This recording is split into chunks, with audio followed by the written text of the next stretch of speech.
I'm listening. Thank you. 3, 2, 1. Right on top of it, as always, Steve Sipple counting us in there, Yep. saying thank you to the lovely Zoom voice that you can't hear that tells us the That's recording. fancy. It is fancy. We're a high-tech operation around here. That's why we're still doing our podcasts over Zoom in our own office, in our home offices. We got to give the people what they want, video capability. Well, they certainly want more of this face. That's yeah, for sure. No doubt. How could you not? It's a Friday afternoon, 2:45. It's a brisk. What's the temperature right now? It's down about 15 degrees from yesterday, I think. Yeah, all the way down to like 90. Yeah, I got 83. Is it drizzling? Is it drizzling outside? Not at my house. It isn't. Not up here. It was earlier though. Yeah. Was it? It drizzled. I went down to Omaha and got my College World Series credential today, and it kind of rained on me a little bit driving home. You drive all the way there to get that? Yeah, I just wanted to avoid the crowds. Nice job, Bazzy. Not a big crowd guy. Yeah. So, went in, drove right in, parked, walked, got it, zipped through the fan area quick, came home. It was a nice little trip. All right. Bought you a That's t-shirt. Cool. So. When are you heading up there for the games? I'm not real sure yet. I think our intrepid part-timer Luke is going up there early part of the tournament. So I'll probably go later on once we get into the elimination rounds and the championship. They saved the big dog for the late innings. They saved Kevin Kopps for the late innings. You're kind of like the dog. You're kind of like Josh Hader a little bit. You're like an overpowering. I got some dog in me. Yeah. I'm all about the throwdown, as Will Bolt likes to say. All right. We're going to talk about the Big Red Blitz, if you don't mind. And we're going to call it Blitz Pickup. Yeah, Blitz Pickup. Yeah, Blitz Pickup. I mentioned that before the podcast, and Sipple cracked up, and I should have saved it for the podcast. Yeah. Parker went to Baz. Parker really bit the bullet and went to Kearney and North Platte. No, he went to North Platte and Broken Bow. All right, we're off to a rough one. North Platte and Broken Bow. Home of the Bulldogs, home of the St. Pat's Irish, Broken Bow, home of the Indians. You got some individual time with Scott Frost. What was that? What were your takeaways from your trips? Yeah, it was interesting. So I hit the road early and went out to North Platte, and Frost talked on Wednesday. Yes, on Wednesday for the Big Red Blitz, and Frost was out there with Nate Lenzer, who's the new assistant basketball coach, and then Ben Murray, who's the new associate AD for development. Ben Murray had kind of a funny line, development. Obviously, the biggest thing going there is the Go Big project, $155 million project, but Ben's brand new. And so he got up and he said, introduced himself, and he's from West Virginia and he's just getting here and settled in. And he said, I'm going to tell you about our $155 million facility, of which we've already raised more than $80 million. And I can confidently tell you that I've had nothing to do with it. Pretty fun. But Frost, it was interesting. I think it was similar in Kearney later in the day. It was a smaller crowd, I think, than Scott Frost is probably typically dealing with if he goes out in public and speaks. And so it was about, Frost himself, while Greg Sharp was talking and the other guy cycled through, Frost got up and he said, well, I just counted, and by my count, here's one more coming in. So we're at 121. And so he was pretty loose, he had a little game that he had set up where he'd ask a question of the crowd, and then after some responses, then someone would ask him a question, and it just sort of went like that for maybe a half hour. And it was interesting, had a chance to catch up with him for a few minutes before. There's just a couple of procedural things we talked about that they're really going to be, we're going to talk about recruiting later, but they don't know exactly how the rules recruiting wise are going to work, or the class size is going to work this year. And so they're basically planning on having a really small class. He told me maybe down, around 15 high school kids in their 22 recruiting class. We talked about Marquise Stepp. They're convinced that Stepp's going to be healthy and ready to go when camp starts in late July after that foot injury. Held him out most of the spring. Is confident in what his quarterbacks have done this offseason so far.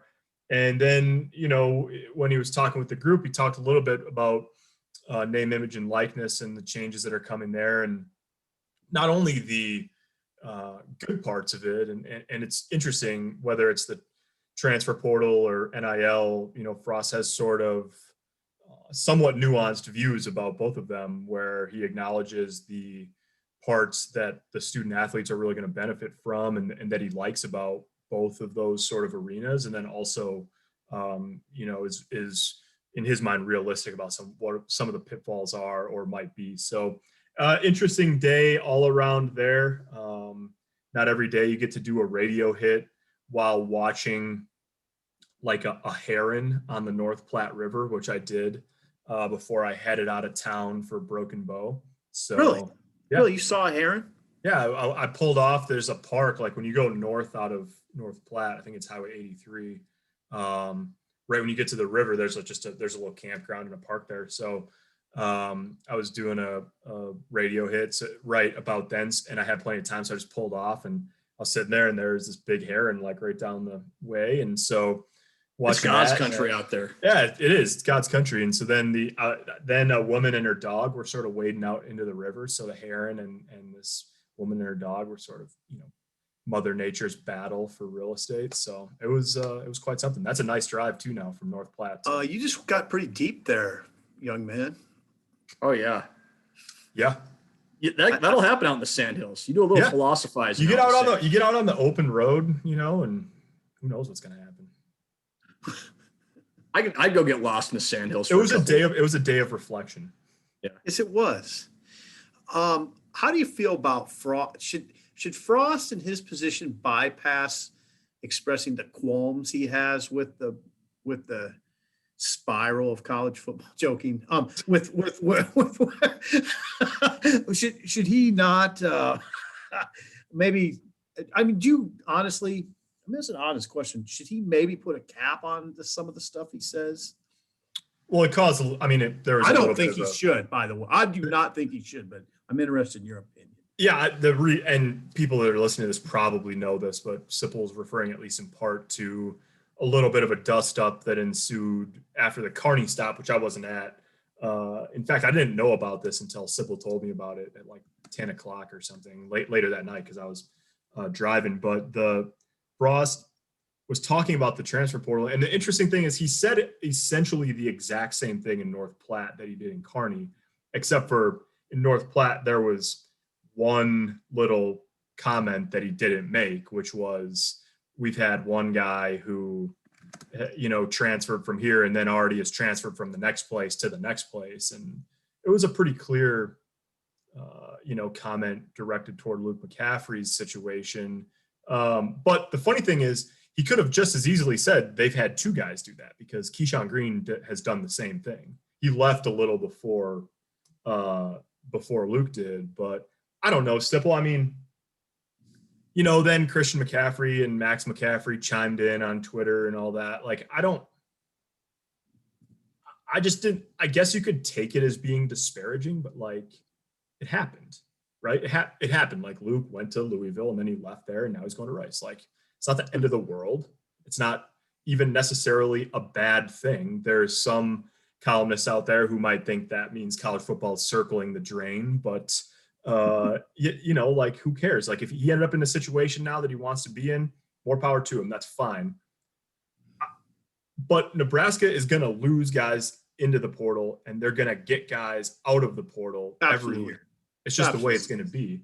And so I didn't think Frost was really like belly aching about it. I just thought he said what he thought. But I do. There's probably a reason why some coaches only talk about the guys that get out of the portal and they don't say anything about the downside of it.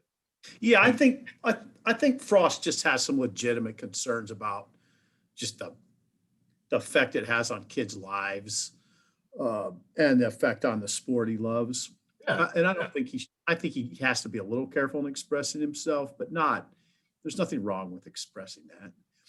No, and He the does. funny thing is, in North Platte, I don't know, I didn't see I don't know, I didn't listen to his whole talk in Kearney, but like in North Platte, he talked about there's not nearly enough spots for everybody that transfers, and some guys, they think they're going to enter the portal and have 50 schools recruiting them, and it just doesn't happen that way. But then after he talked about sort of the pitfalls of it, he talked about how happy they are to have Chris Kolarovic and Samari Toure on the roster, and how excited they are about Marquise Stepp getting healthy, obviously a transfer from USC. So, I mean, and then now he couldn't talk about Tyreek Johnson on Wednesday, although it looks like Tyreek Johnson's on campus as of today. Yeah. He's talking. So, Did you see the tweet from Tyreek Johnson? Interestingly. Yeah, about NIL, right? Yeah, he said any local companies that want to use my social media or want me to do commercials to brand themselves, my DM. Then he shared his DM, or he just said my DM is open. There's been probably a dozen players that have put that same message on their social media today. I'm gonna try that too. See if it gets me anything. You're gonna put one out, Bass? Yeah, DMs are open if anybody wants to do some advertising. Throw your. I think that's fine in my line of work. I think we can do that. Make your best offer. Yeah. So there's a dozen other Husker athletes that done that. I think so. I've seen a bunch today. Thomas Fedoni, was one of them. I can't remember all the others, but yeah, there's been several. Yes. So it's here we go, right? Here we go. Yep.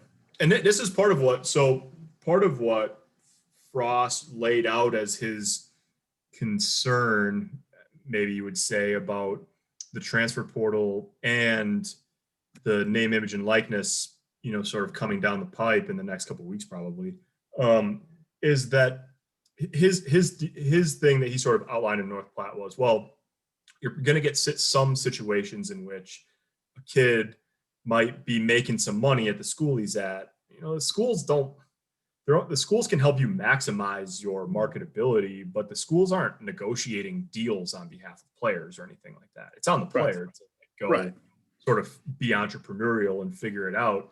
And Frost was like, we don't really have control over how many marketing deals guys are going to get.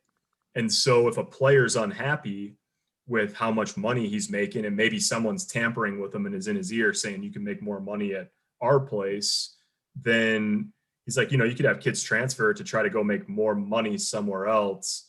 And that's just not really something we have any control over, like how much money a guy's going to make while he's here. We can help him maximize it. And I get that. Like, I totally understand that. It's a fundamental shift in the world of college sports. I understand all that.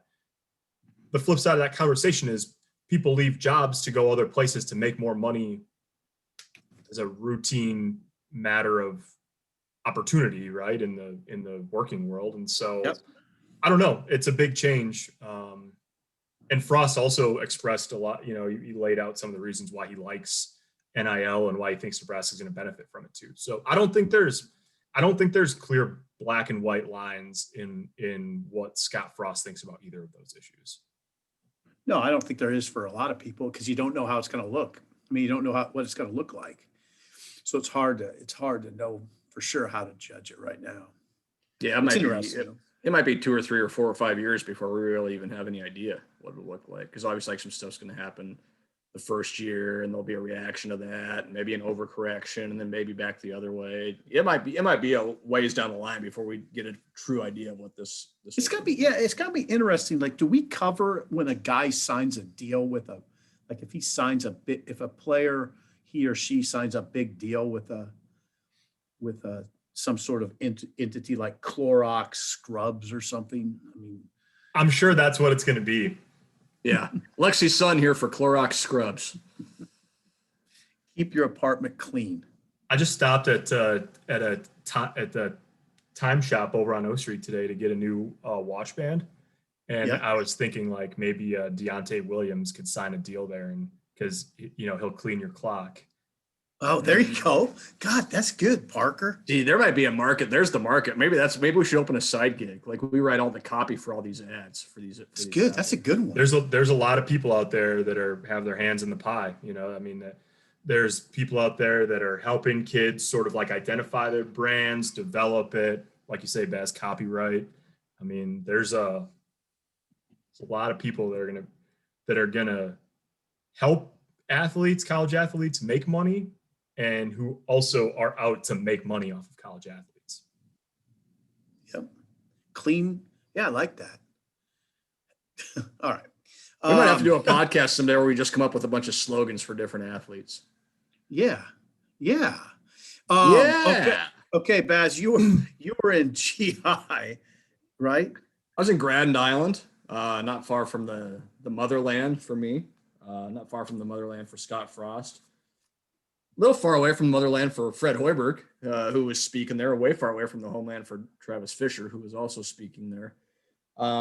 Yeah, Fred was Fred. You know, it was pretty straightforward. You know, kind of the classic dry humor out of Fred. Cracked a joke about wanting to clone himself when all the guys were moving in, so he could be a bunch of places at once, and we all laughed at it. You know, it was one of those things. But they've been back to. I think the most interesting stuff from Fred kind of came in the Q&A with the fans and outside of the media part of it. He talked about simple, you'll like this. Eduardo Andre now weighs 240 pounds. It's 6'10". Came in as a freshman, 220 last year, and we all saw, you know, the potential that kid had. And what was one of the things to say? Well, if he gets a little bigger, look out.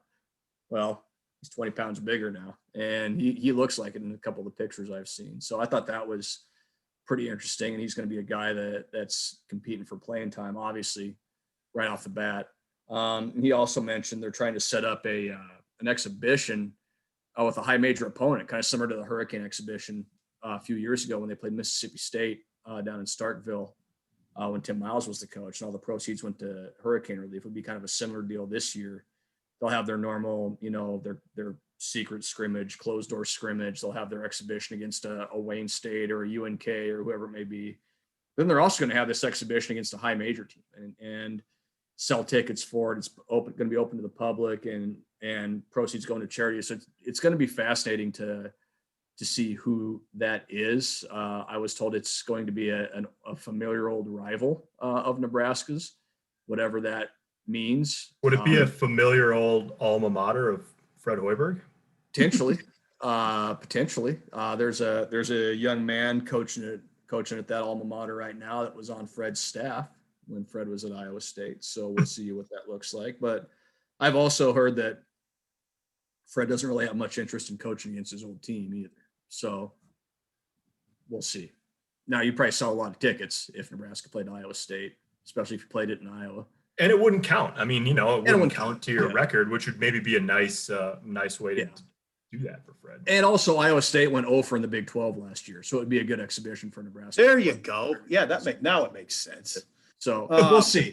It sounds like the schedule is going to be out, hopefully going to be done by the end of this month. So in the next couple of weeks, we'll probably know the answer to that question and who they're going to be playing. But yeah, I thought those are probably the two most interesting things that Fred touched on. He talked about they've only been back to summer workouts for a couple weeks. Bryce McGowan's, as advertised so far, shooting the heck out of the ball.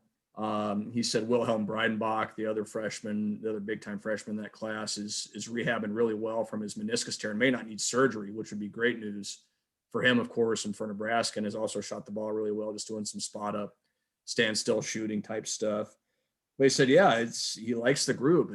They've got that core group of guys back that he really liked last year, and now you're trying to integrate those new guys into it. So I think just having the chance to work out in the summer, which they didn't do last year, of course, with the pandemic and everything, that's going to be pretty big for this team. They needed it really bad last year, and they didn't get it. And we saw the results of that. They won 7 games and really didn't play their best basketball until probably the last 2-3 weeks of the season. So I think just having a quote unquote normal summer is going to be really good for them. They've already gotten off to a big start on the recruiting trail with official visitors opened up June 1st. That first weekend was huge for them with some of the names they brought in. A couple more this weekend. You know, they'll hit the road in July and go out and see guys in person. So that'll be the next step of it. But yeah, he said there's been some energy kind of on campus just from having guys visit, taking them around, you know, showing the Hendricks complex, showing them PBA, and bringing guys in that are big time guys. Isaac Trout from Grand Island being the kind of the obvious name there. And it was kind of funny because Fred got asked about Isaac about 3 times by the fans. And Fred had, of course, had to say, well, I can't talk about him I can't mention any players specifically by NCAA rule, but he said but what if there was a skilled 6'9" wing right here in town? Is that something you can talk about? Again, yes, I would be interested in that. And there are a lot of very good players in Central Nebraska was Fred's response to that question. So, yeah, I think they're in a good spot right now. Just with everything. They like where the roster's at. I think they like the direction they're going in recruiting. Recruiting will be interesting. They don't have any open scholarships for 2022. We have to remember that. And they obviously there's always attrition and things like that. So a couple will probably open up, but they're not recruiting a ton of guys, or they're not probably looking to add a ton of guys for 2022, just kind of based on what the roster looks like right now. That could obviously change, of course, down the road, but it's going to be interesting. It's a lot of 2023s that they're looking at. There's obviously some big time 2022s. Isaac Trout, we already mentioned, is in that group, and some others. So we'll see what it looks like. But yeah, I think Fred's a guy that's pretty happy with where things are at with his team right now. It's interesting. Yeah, go ahead. Simple. No, you go ahead. No, all right, fine, I will. I was talking to Nate Lenzer, who's the new assistant on the basketball staff in North Platte, and he said it was interesting because he told the crowd, he said, I wouldn't have done this. He said, I watched every game that Nebraska played last year, and I wouldn't have taken this job if I didn't fully believe in sort of like the arc it was on. And then it was interesting when I was talking to him before the event, and the thing that he said that I thought was most interesting was just that he's been, I think, what did he get hired in, like April? Yeah. I think he's been around since April. And so he said, he spent a lot of time sort of developing drills and workouts and some development stuff with the core group that was returning, 6 guys or so. And he said what's been really interesting is now in the past 10 days or 2 weeks, since the rest of the new guys have started to show up, he said one of the things that he's happiest about is he said, I haven't really had to teach our new guys the same drills that I taught the incoming guys, because that returning 6 is teaching the new guys all the drills, why they're doing them, how to go through them hard and all that. And so he said, I spent a lot of time trying to get the 6 guys to sort of like, get the hang of how I want them to think about development and, drills to improve their games. But then they in turn have done a really good job of teaching all the new guys as they've come in. So Fred called him when he was hired. He called him the best player development guy that he's ever worked with. And you could he sort of lit up talking about that, just about the process of being in the gym with those guys and trying to help them get better. Yeah, they if there's one thing this team needed, it was probably individual development. When you go back and look at the numbers, they needed to get better taking care of the ball, need to get better shooting, obviously, and a lot of those shooting issues will get solved by some of the guys they brought in, of course. But that's stuff that you work on and figure out in the summer, and that's what they're doing now. And Fred said, we're spending every day in June is fundamental, basic skill work, footwork, shot mechanics, things like that. And then when July gets here, they'll do more of the team stuff, 4-on-4, 5-on-5, all that sort of stuff. So this month's just about getting the base, which they never did last year. And we saw that with the turnover numbers, with the shooting numbers, especially early in the year. So it's just a deal where the roster's as skilled as it's been since Fred has been here. It's as settled as it's been since Fred's been here. And now they've got a summer where they're not, adding guys up until the middle of May, basically, or having a global pandemic so where they can't get together. It's a normal, this is really the first kind of normal summer / off season Fred Hoiberg's had since he got here. So I think it's going to be really interesting to see the progress. We'll actually be able to, I think, see progress, measure progress with this group come fall, because there'll be enough guys here that were playing last year that will be able to kind of measure them against what they did last year. One other quick note I should mention, Fred was asked about Delano Banton, who, of course, declared for the NBA draft, kept his option open to return to school.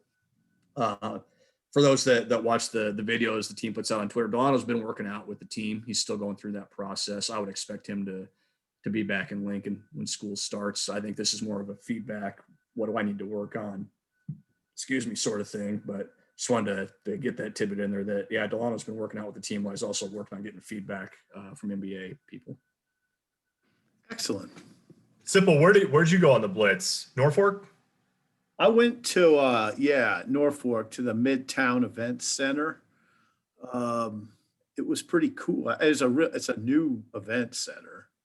If anybody's getting married in Norfolk, that'd be definitely a place you'd want to look. I think the floor is marble. Like it looks like an incredibly expensive floor. They brought it in from Italy, I think. That's Italian marble. I mean, it looks like matched marble. It's a super nice place.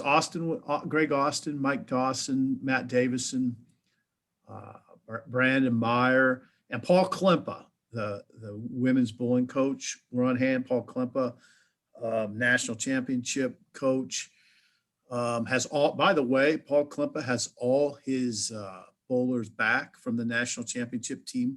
That's 3 All-Americans. One of those 3 All-Americans was the National Player of the Year. So they're loaded. And he's very confident. I think you need to bring the bowling column back. I think you need to. Yeah, it's time. It's time. The people are the golden era of bowling at the University of Nebraska. It'd be a little difficult, but I mean, it would probably have to be a Sunday deal. Just to the way I used to do it was just kind of a quick column. This, by the way, was in the 80s, so we're going back a ways.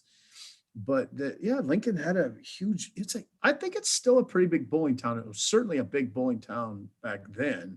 You had several guys out on the tour, and at least 1 or 2 women out on the tour. So, yeah, that's how I started, is writing a bowling column. I'd write one again. I love talking to Paul.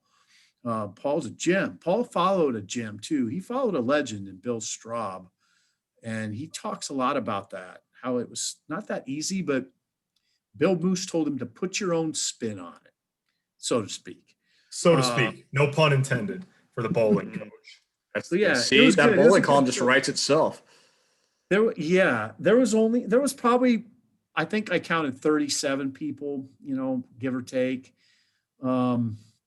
So it wasn't a huge crowd, but I don't know. Like everybody's talking about the lack of people during the Big Red Blitz. I wouldn't have even thought about it if I just existed in a vacuum and I went to Norfolk. I just would have thought, it wasn't a big crowd, but it was pretty cool. It was still a good deal.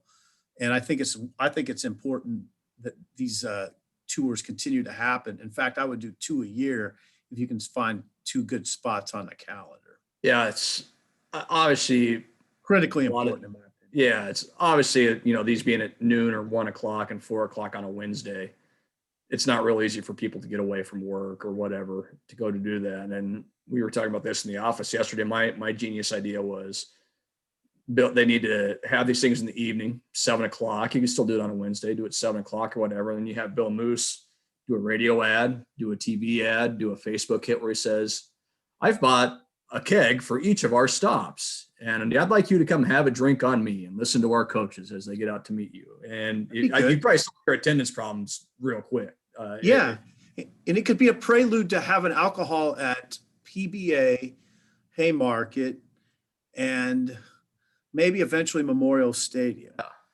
I'm telling you.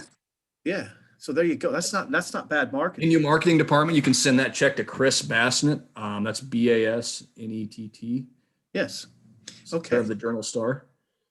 But yeah, or just have it on a weekend. One year they had a whistle stop tour, which was actually pretty cool.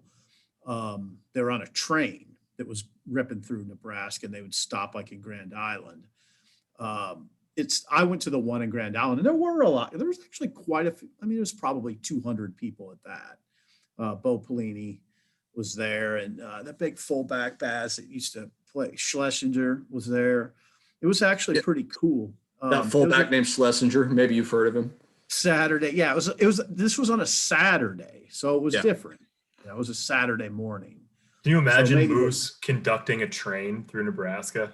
I can't imagine. Yeah, I can absolutely. He'd be like a 1800s politician. He'd be like standing on the front of the locomotive. Yep. Yeah.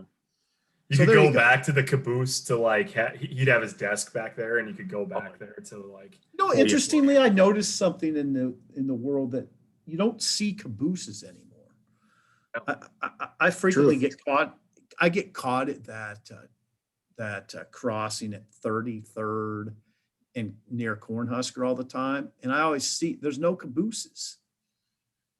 You don't see them. It's a different world, Sip. The world's changing. It's a Put a local cabooseless on each world. end. I wonder where all the cabooses are now. Where have all the cabooses gone?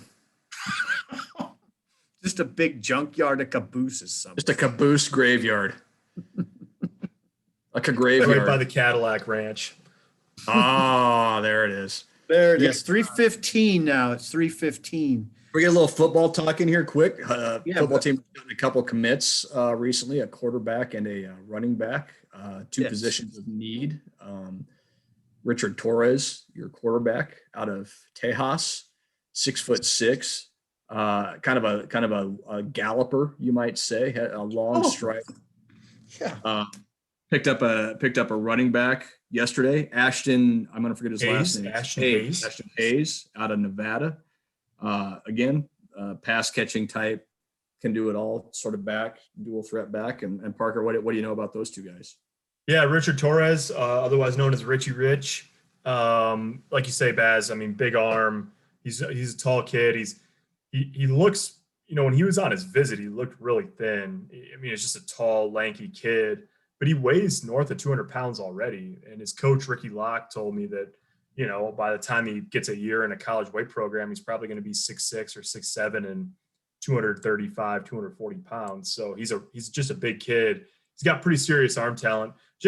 I don't know, people call him raw and that's what it looks like. I don't know if it's that or if it's just, he's running around a lot. He played behind an offensive line that he had guys running at him a lot at Southside. So I'll be interested to see if his game looks different. He takes pride in making plays outside the pocket. So that's definitely part of his game. But second year in a row, Nebraska's ended up with a big, tall quarterback. Him and Heinrich Harburg certainly are going to be physically imposing kids. Harburg, by the way, I heard this week is now got to campus at 195 and now is 6'5" and 218.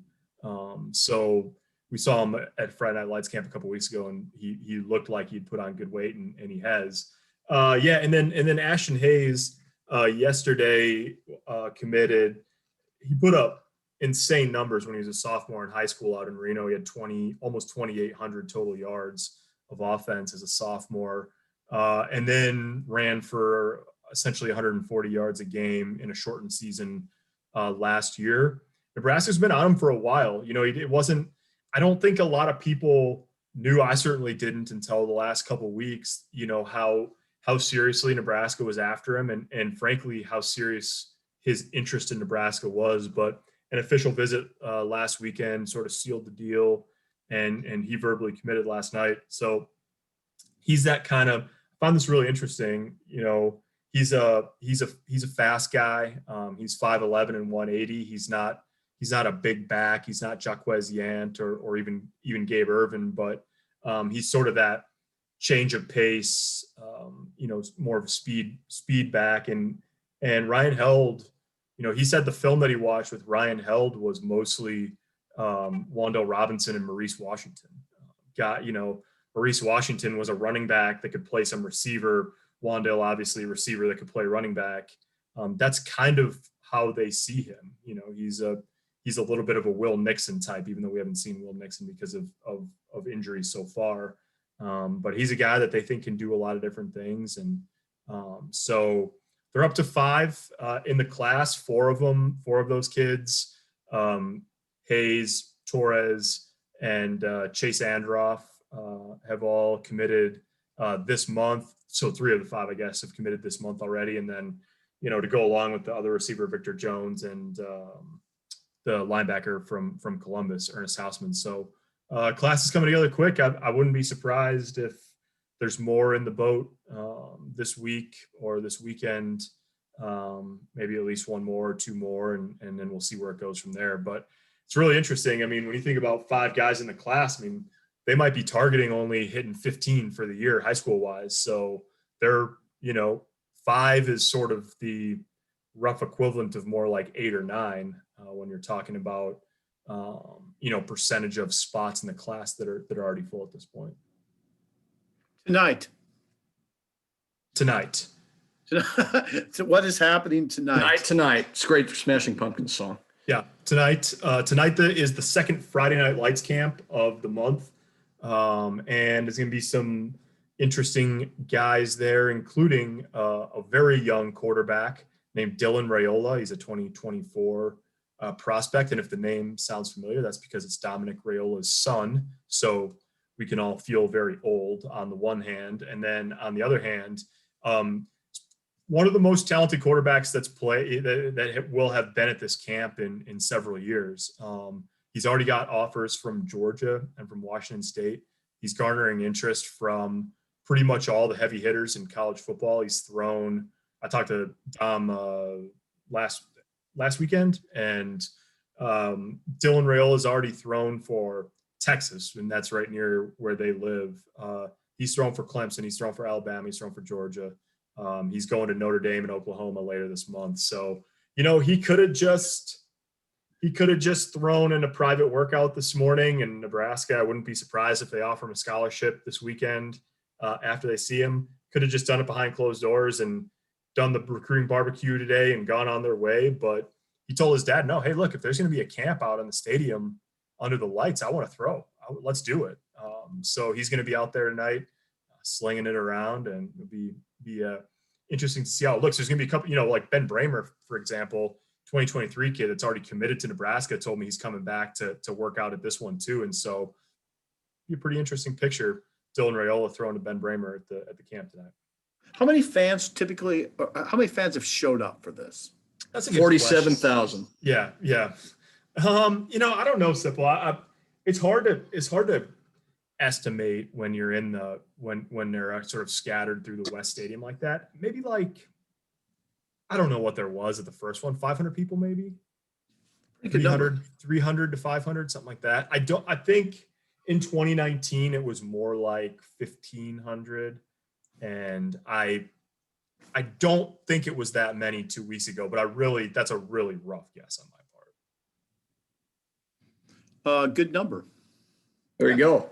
Yeah, and it'll be right. I think it'll be interesting tonight. I think maybe more interesting than the first one, and then the big man camp is on Saturday from 11 to 2. That's open to the public as well. So we should call this podcast is the big man camp. We're not. I don't know. No? Is that a no? Okay, no, never mind. Forget I said that. We have big faces. The big face camp, maybe. Big face camp. We have big faces. Me and Parker have big faces. All right, we need to wrap this thing up quickly. Yeah, we do need to. So thanks as always for tuning in. My son's waking up on the baby monitor here. All right. So I'm going to go grab him. We'll talk to you guys next week. And until then, stay safe. We'll talk to you soon.